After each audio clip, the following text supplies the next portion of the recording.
Hello, welcome to another segment of Keep It Spiritually Simple. I'm your host, Sandra McEllis. So, a lot of things going on in the current of energies as this month of October 2025 begins. We're still feeling some residue of some things that have been going on.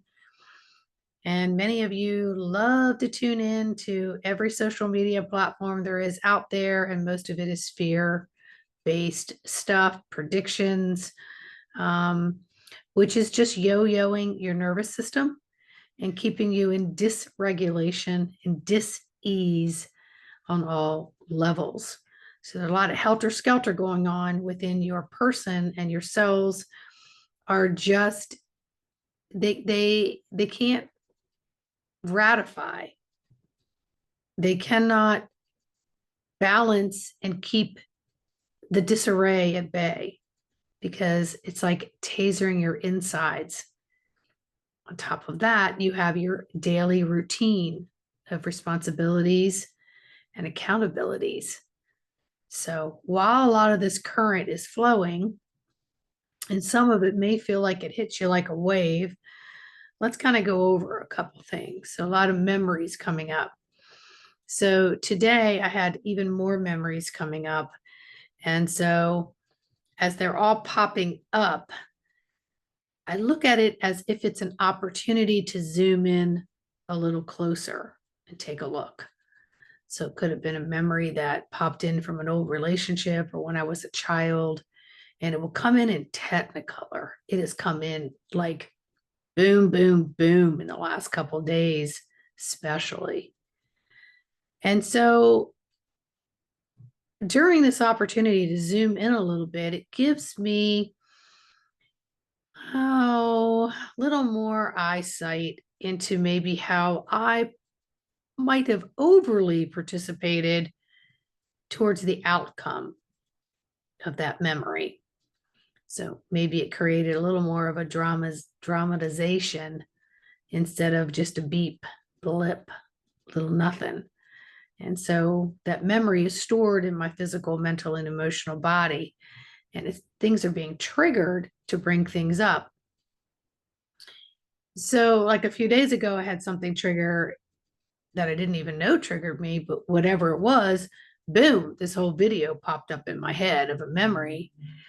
And I started looking at it a little closer and through a microscope, and I was able to zoom in on faces and conversations and different things. And I was like, wow, I really saw that this person had a lot of attributes that I would never have stayed in relationship with if I was more aware of those so-called attributes.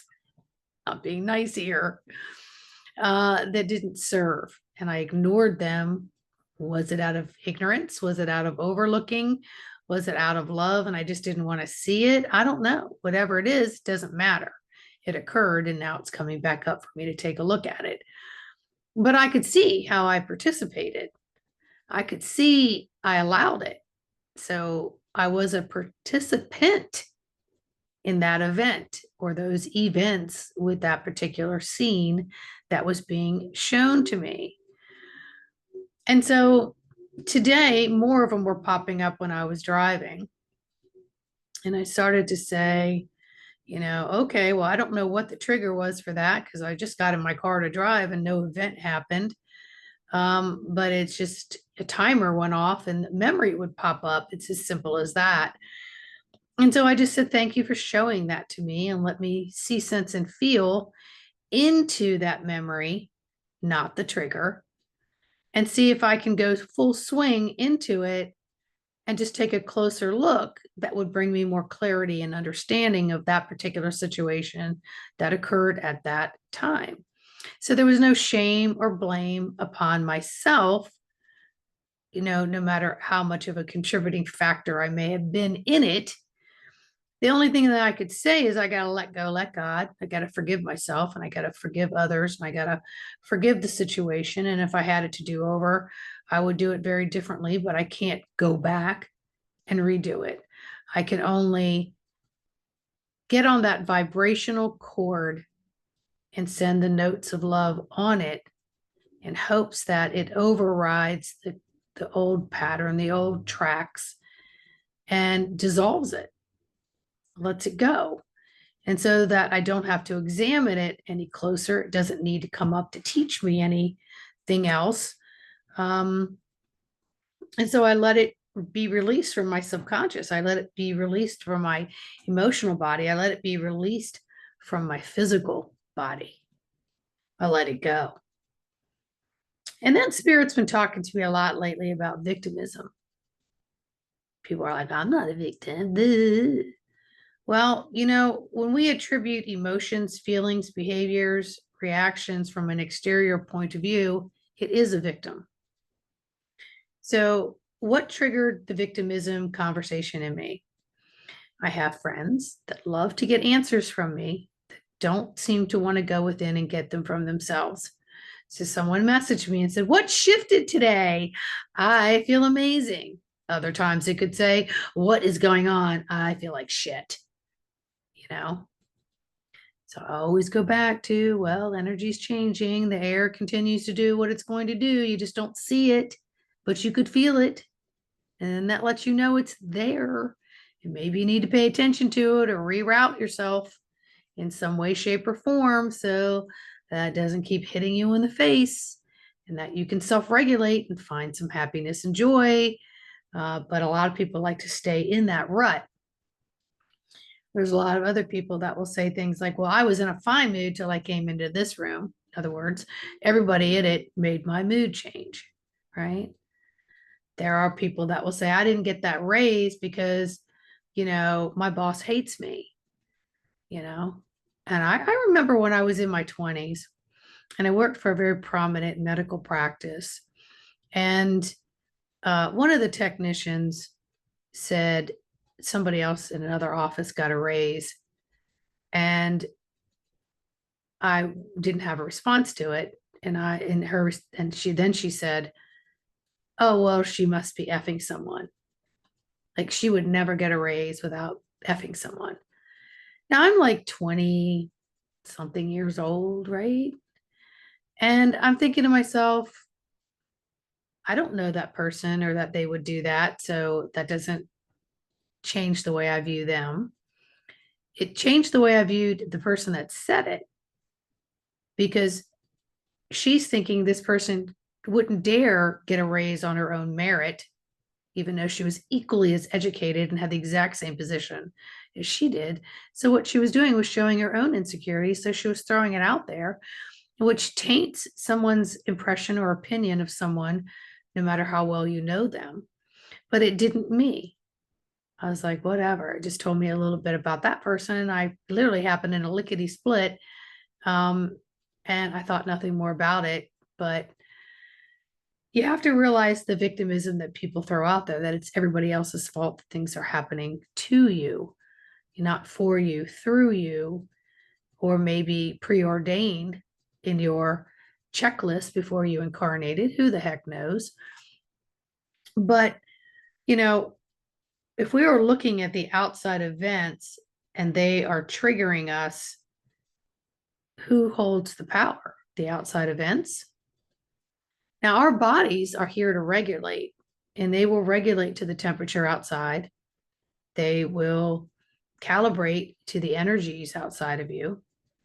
And you will adjust accordingly, and your body will automatically adjust accordingly. Even when you get into a fight or flight, your body will self-regulate when it knows it's in a safe position. And sometimes you have to manually override that with mental thoughts over the emotional and physical body to get that to have a little speedier quickness to calming everything down, right? So we're looking at everything outside of us is happening to us. And so that's really a form of being a victim, right? And so how do we maybe make some changes with that? So I was asking Spirit this morning, I was like, well, why is it that certain things don't phase me? One is, you've worked on grounding and anchoring. You've worked on letting go of a lot of things that don't serve you. You've had a lot of experiences for just the few decades I've been here. Hint, hint, hint, I'm not that old. um, and so I really started kind of thinking about it. And I thought, well, you know what? My happiness meter is always way up there because I choose it every single solitary morning. I choose. I get up and I say, what a beautiful day. What another opportunity. Yeehaw. And I'm not faking it. I really feel it. I'm like a playful kid. I could be by myself in the bathroom or the shower doing like stupid noises and silliness. I can get in my car and just crack the craziest jokes that I wish could be on stage, and I could make money as a comedian because I find myself funny, right? I laugh at so many ridiculous things. And so my happiness meter is up there. So when exterior things come along, they don't take my meter and push it down. Persons, places, or things that I come in contact with do not change my happiness meter. It stays there. It's my dial. I control it, right? I'm the commander of this vessel. I'm the commander of the spirit. I am the God source, and the God source is me. And so every response, reaction, and action is consciously maneuvered through versus subconsciously reacting upon, thinking something happened to me, creating a response. So if I am strongly happy and anchored within my column of light, there is nothing around me that's going to sway that in any way, shape, or form. And if it does, it's because I've allowed it. And so then it's my responsibility to work through it. It's not because I went through a traumatic event or had something happen to me or something adversarial occur or something that raised my fear meter, which was banging up against my happy meter. And so now I'm back at the halfway point and I got to crawl my way back to the happy side. That doesn't happen. It doesn't happen. But a lot of people who have not done their work and strengthened their column of light and done their spiritual work are behaving in reactionary ways that the external world is creating whatever made them happy or whatever made them not happy, right? You know, you'll hear people say, you know, don't obsess over it, it'll steal your joy, right? Well, just just acknowledge the fact that you are in a frame and you will stay in that frame and you will control those dials because you are a catalyst for all the energy that you hold and that you bring through and that you take out. And it is your responsibility to be accountable for that. So in this happiness meter, sometimes you just don't feed in to anything else that's going on in the circumference of your surroundings demographically or in earshot or anything else. So when I don't have answers and I know there's a lot of trepidation going on with the energies, I ask my body, okay, I know I'm safe. Let's calibrate that. Let's adjust. Let's regulate. Let's find some, you know, balance here. And what is this about? Is there something I need to know? And then I just go about my day because I know that Spirit's going to tell me if there's something I need to know. So they may say, I need you to exit stage left. I need you to shut your mouth. I need you to speak. I need you to eat higher vibrational foods. I need you to go walk in nature. I need you to turn everything off and be quiet. I need you to get onto your social media and I want you to scroll. We're going to tell you where to stop. Then you'll listen to that. So when you tune into all of that, you're never a victim of what is happening in the outer worlds because your inner world is what is in full control of any physical, mental, or emotional response. And so as we go through these energy currents that are forever changing, no matter who says how they're changing and what's going to happen and on what date or this or that, please, people, I'm asking you to retreat from those avenues of information, because they're only going to mind fuck you. And when your mind is fucked, your body's fucked, and you're going to be in dis-ease completely. And that dis-ease spreads like wildfire. And next thing you know, your calibration is off. Your regulated system is dysregulated. Your ease is now in dis-ease. You're scrambled. And the longer you stay in that, the more scrambled you become. And then it's going to be real hard to figure out where you are in time and space and where are your feet on this earth. So you get yourself in a tailspin or a nose spin, and it's difficult to pull out of that. So I strongly, strongly encourage to just take minutes to stop, drop, sit, connect with that breath, allow it to regulate, allow it to speak to the nervous system, allow it to kick you over to parasympathetic relaxation state, allow your body to trust, allow your mind to discontinue its association with all of the fear porn. And then stay on that column and that vibration of knowing I'm okay and I have full control over everything that's happening here and now. Okay. So let go of the victim mentality. You know, it no longer serves us in this day and time, not with the energies changing the way they are. And we're coming into new mindsets, new energies of mindset physically. Things are changing within the systems of the earth. And you don't need to know all of it. Your need to know may be tripping you up. Your need to know may be putting you in disharmony.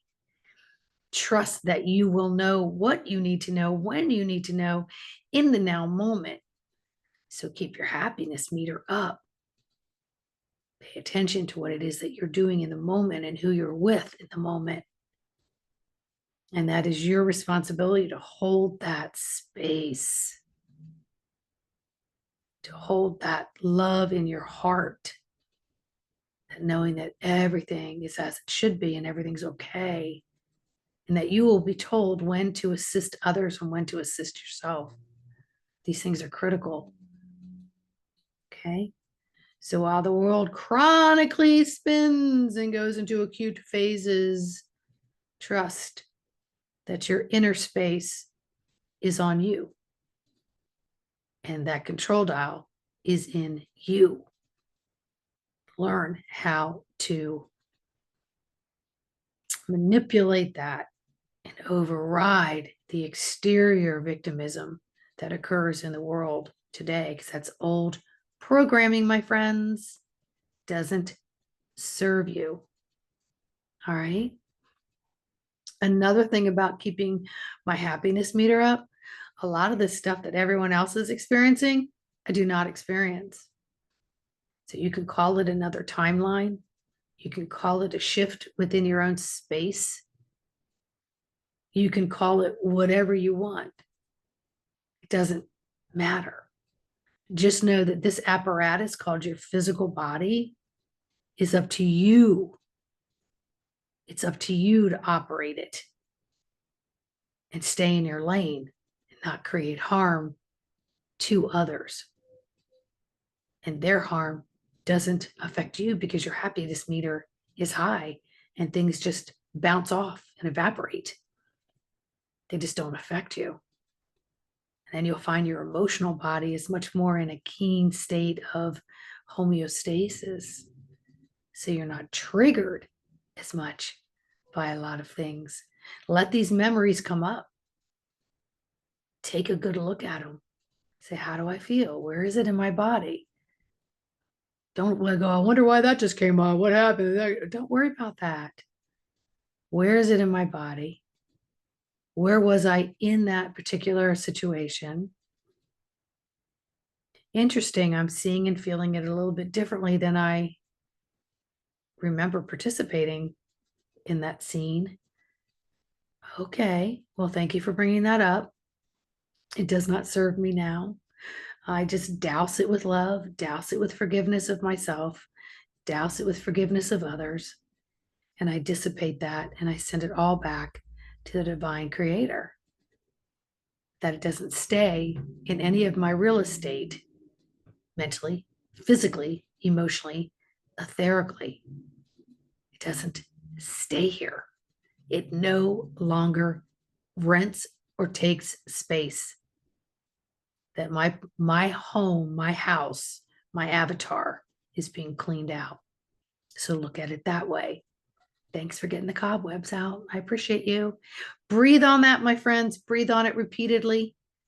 Tune into yourself. If you need any help on this journey, embodimentofthesoul.com is my website. I work with people from all over the world on Zoom to help you regulate and to counterbalance what may be occurring in your life that isn't bringing you ease and grace. All right? Because you've got this. Yes, you do. All right. Please like, subscribe, share, leave a comment, get over to YouTube, take a look at the video so you can get to know who I am, and enjoy the podcasting with Keep It Spiritually Simple. And we'll see you on the next segment. All right. Bye.